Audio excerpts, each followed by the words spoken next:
Hello students, good morning to all. So the most awaited JEE Mains second exam is about to start this week. Some of you may have the dates of 1st of September and some of you have 5th of 4th of September, like that.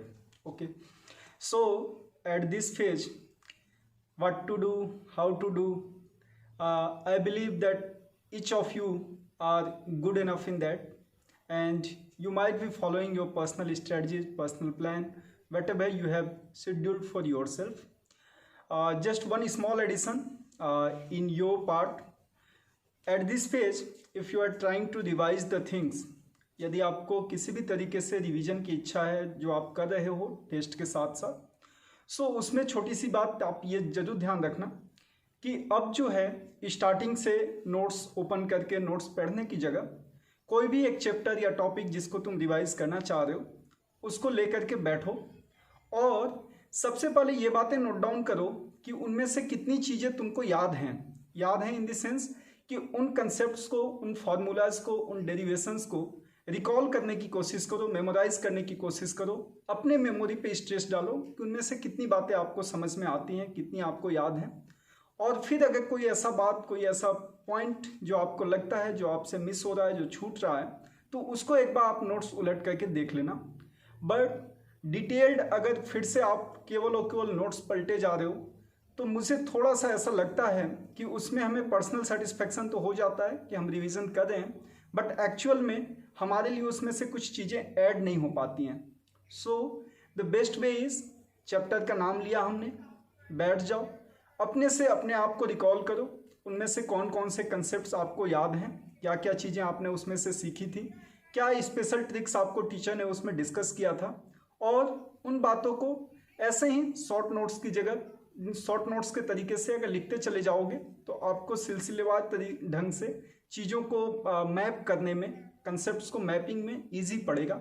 So that part is good enough and obviously question practice तो करते चलना है, test आपको देते रहना है। कुछ बातें जो आप सबसे शेयर करना चाह रहे हैं बेसिकली एग्ज़ाम्स में लेकर के, छोटे छोटे प्रिकॉशंस आस्पेक्ट में, जब आप एग्ज़ाम के लिए जा रहे हो टेस्ट सेंटर पे तो किन बातों का ध्यान रखना है, इन्हीं चीज़ों का यहाँ पे जिक्र किया जाएगा। बट उससे पहले बचपन में एक हम सब ने, आपने भी शायद पढ़े होंगे, श्रीमंगल सिंह सुमन जी की लिखी हुई बड़ी अच्छी सी कविता थी, पथ भूल न जाना पथिक कही। उसको थोड़ा सा आपके साथ शेयर करना चाहेंगे। कविता कुछ इस टाइप से है, पथ भूल न जाना पथिक कहीं, पथ में कांटे तो होंगे ही, दुर्वा दल सरितासर होंगे, सुंदर गिरी वन वापी होंगे, सुंदरता के मृग तृष्णा में पथ भूल न जाना पथिक कहीं। जब कठिन कर्म पगडंडी पर राही का मन उन्मुख होगा, जब सपने सब मिट जाएंगे कर्तव्य मार्ग सम्मुख होगा, तब अपनी प्रथम विफलता में पथ भूल न जाना पथिक कही। अपने भी विमुख पराये बन आंखों के आगे आएंगे, पग पग पर घोर निराशा के काले बादल छा जाएंगे, तब अपने एकाकीपन में पथ भूल न जाना पथिक कहीं। बेसिकली उन्होंने इसे लिखा है वीरों के रिगार्डिंग, वीरों इन द सेंस कि जो लोग सेना में हैं, जो लोग हम लोगों की सुरक्षा में लगे होते हैं, उनके प्रसंग पर। बट अभी की स्थिति में जहाँ पे कि कोरोना वॉरियर्स वर्ड काफ़ी मार्केट में चल रहा है, हर एक डॉक्टर्स, हर एक पर्सन जो कि इस समय ड्यूटी में लगे हुए हैं, कहीं ना कहीं डायरेक्टली या इनडायरेक्टली सब लोग कोरोना वॉरियर्स ही बने हुए हैं। आपका भी ये जो एग्ज़ाम है पार्शियली आपको एक छोटे से अंश में ही सही आपको भी कोरोना वॉरियर्स की लिस्ट में लिस्टअप कर रहा है। सो मेनली ये पोएम का जो अगला पार्ट था वो सेनाओं के लिए है, बट आप पे भी लागू होता है, इसलिए आगे सुनते हैं। रणभेरी सुनकर विदा विदा जब सैनिक पुलक रहे होंगे, हाथों में कुमकुम थाल लिए कुछ जलकन ढुलक रहे होंगे, कर्तव्य प्रेम की उलझन में पथ भूल न जाना पथिक कहीं। आपकी माँ, आपकी बहन थोड़ी सी मायूस भी हो सकती हैं, इतना रिस्क लेकर के एग्ज़ाम देने जा रहा है, बट कहीं ना कहीं आपको समझना होगा कि आपने जिस डायरेक्शन में बढ़ने का ठाना था इसका दूरगामी परिणाम क्या है, आप जो एग्ज़ाम देने जा रहे हो इससे आपको लॉन्ग टर्म में क्या अचीव होने वाला है, आपका एकेडमिक कैरियर किस डायरेक्शन को लेने वाला है, और उन बेसिस पे आप अपने आप को स्ट्रॉन्ग करके आगे बढ़ाना अपने एग्ज़ाम्स के लिए जाने पर।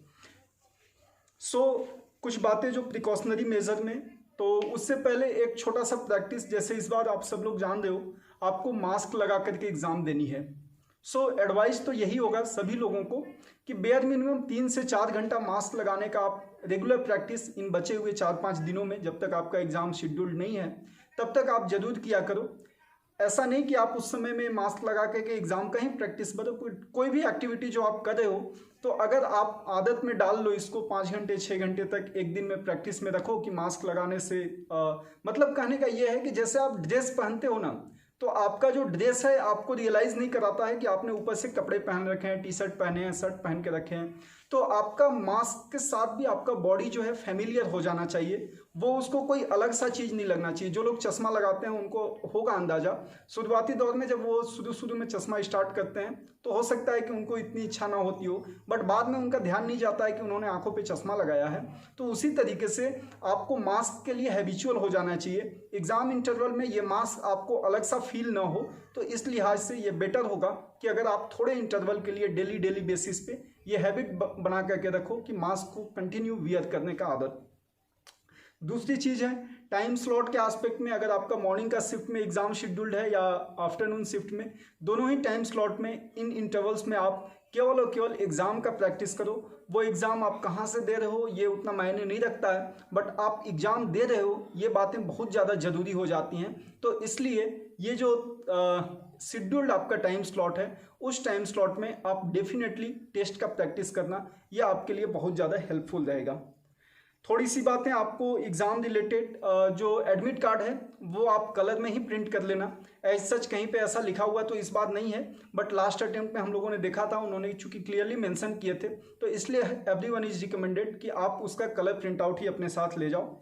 साइन करने का मैटर वहाँ क्लियरली लिखा हुआ है कि केवल और केवल स्टूडेंट का सिग्नेचर जो है वहाँ एग्जाम हॉल में आपको करने हैं, बाकी thumb impression, photo, parent signature ये सब आप घर से ही करके चले जाओ, दैट इज़ बेटर।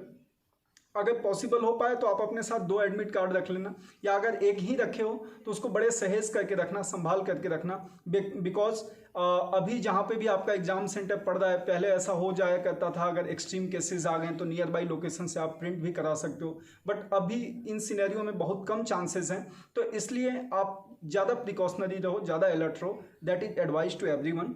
अपने साथ 2 पेन जरूर रखना जो कि आपको रफ वर्क में यूज होता है, रिक्वायर्ड होता है। उन्होंने लिखा है कि 5 A4 शीट वहाँ पे आपको अवेलेबल होंगे, और अगर आप डिमांड करोगे तो वो आपको प्रोवाइड करेंगे, बट जो पेन है वो आपको अपने साथ ले जाना है, तो मिनिमम 2 पेन अपने साथ सब लोग लेकर के चले जाना। फोटो जो कि वो अटेंडेंस शीट पे चिपकाने के लिए मांगे हैं वो साथ में लेते जाना। 50 ml तक का जो सैनिटाइजर है, हैंड सैनिटाइजर साथ में रख लोगे, वाटर बोतल है ही है। फोटो आईडी याद से ले जाना, अपना जो आधार कार्ड है ये चीज़ें, और जो PWD कैटेगरी में हूँ वो PWD का सर्टिफिकेट। सो ये छोटे छोटे पॉइंट्स हैं, बट हर एक पॉइंट काफ़ी कीमती है, तो इसलिए जब कभी भी आप घर से अपना निकलोगे एग्जाम सेंटर्स के लिए, जैसा आपका टाइम शेड्यूल होगा डेफिनेटली आप उसके हिसाब से डिसाइड कर रहे होगे। हो सकता है कुछ लोगों को एक दिन पहले जाना पड़ रहा होगा, या कुछ लोग उसी दिन एग्जाम के दिन ही निकल रहे होंगे, जैसी आपकी डिस्टेंस होगी एग्जाम सेंटर से उस पर डिपेंडेंट है। बट ये सारी चीज़ें जब भी आपको अपना घर छोड़ना है उससे 12 घंटा पहले, 24 घंटा पहले किसी एक जगह पे सब कुछ को एक साथ रख लो, that is always better strategy. उससे आप कूल एंड रिलैक्स रहोगे एटलीस्ट इस डायरेक्शन में। एक जो स्पेशल प्रिकॉशन देंगे, जैसे एग्ज़ाम सेंटर में एंट्री के समय जो है वहाँ पे तो वो सोशल डिस्टेंसिंग और सारी चीज़ों का केयर किया जाएगा, ऐसा मोस्ट एक्सपेक्टेड है, बट जो एग्ज़ाम कंप्लीट होने के बाद बाहर निकलने वाली बारी होगी उस समय आप लोग देखना अननेसेसरी क्राउड का पार्ट बनने की जगह आप थोड़ा साइड में ही स्पेस लेकर के रखो, और अगर ज़रूरत पड़े तो थोड़ा लेट से आप गेट से बाहर निकलो, बट किसी भी तरीके से आप भीड़ में अपने आप को ना ले जाओ, बिकॉज वहाँ से एग्जिट होते समय याद रखना अभी हमको जेईई एडवांस्ड भी देना है, ठीक है। तो किसी भी तरीके का अनएक्सपेक्टेड सिनेरियो किसी भी लोगों को बिल्कुल भी नुकसानदेह है, कहीं से भी वो सही नहीं है। ओवरऑल भी सही नहीं है, बट एटलीस्ट इन एग्जाम्स को अगर ध्यान में रखा जाए तो बिल्कुल ही आपको एक्स्ट्रा प्रिकॉशन लेते हुए चलना चाहिए। तो इस लिहाज से कहा जा रहा है कि जब आप एग्जाम सेंटर से बाहर निकल रहे हो तो उस समय विशेष ध्यान रखना, भीड़ का हिस्सा बनने की जगह थोड़ा सा पेशेंस रखते हुए एक एक कर से ही बाहर निकलने की बात है। ट्रेवलिंग एस्पेक्ट में दो बातें जरूर बताना चाहेंगे। एक तो ये कि अगर पॉसिबल हो पाए, खास करके लड़कों के लिए, लड़कियां भी, तो आप लोग जो है कोई एक पर्सन के साथ नियर बाई डिस्टेंस है तो बाइक वगैरह प्रेफर कर रहे होगे, बाइक से जाने का प्लान आप लोग बना रहे होगे। तो अगर कुछ लोगों को एक दिन पहले जाना पड़ रहा है, कहीं पे भी आप क्यों ना जा रहे होगे, जहां भी आपको रुकने का मौका मिल रहा है, अगर संभव हो पाया तो आप अपने घर से बना हुआ कुछ भी लेकर के चले जाना। उसमें थोड़ा सा ऐसे आइटम्स ले जाना जो कि अगले 24 घंटा तक या 36 घंटा तक खाए जा सकें, उस तरीके का। तो वो आइटम्स सफिशिएंट मात्रा में अपने साथ खाने का सामान लेकर जाओ। पानी के लिए ज़्यादा वरीड ना होना। पानी इसलिए कह रहा हूँ क्योंकि मान के चलो 1-2 बोतल तो अपने साथ लेकर के चल सकते हो घर से, बट रास्ते में मोर और लेस जहाँ कहीं भी मिल जाएगा। पानी के बोतल ज़्यादा महंगे नहीं आपको मिलेंगे, 15 से 20 रुपए का होता है। 2 लोग अगर रहोगे तो सब मिला करके 4-5 लीटर से ज़्यादा आदमी नहीं पीता है। तो बमुश्किल तुम्हारा 100 रुपये का बजट में पानी का टेकन केयर हो जाएगा, गिवन द फैक्ट कि वहाँ पे चीज़ें अवेलेबल हों। तो इसलिए बहुत ज़्यादा घर से पानी ढोकर ले जाने की जगह खाने का आइटम आप प्रचुर मात्रा में लेकर के जाओ, वो आपके लिए हेल्पफुल रहेगा, वो आपके लिए यूजफुल रहेगा। थोड़े से फ्रूट्स वगैरह लेकर के चले जाना। एग्जाम के दिन भी सुबह सुबह एकदम से कोई खाली पेट एग्जाम हॉल में जाने की जगह इतना खाना अपने अंदर पेट में लेकर के जाना, ताकि आपका एनर्जी लेवल किसी भी रीजन से डाउन नहीं होना चाहिए, आपको थकान जैसा महसूस नहीं होना चाहिए। तो ये कुछ छोटी सी बातें आपको ट्रेवल गाइडलाइंस के डायरेक्शन में। और बाकी प्रिपरेशन पार्ट अच्छे से करो। उम्मीद है कि हर लोग जेईई मेंस का जो आपका फर्स्ट अटेम्प्ट रहा है उसके कंपेयर में और बेटर परफॉर्म करोगे। इसी उम्मीद के साथ आखिरी में बस इतना ही कहना चाहेंगे, जब नाव जल में छोड़ दी, तूफान ही में मोड़ दी, दे दी चुनौती सिंध को, तो धार क्या मझधार क्या। Thank you all.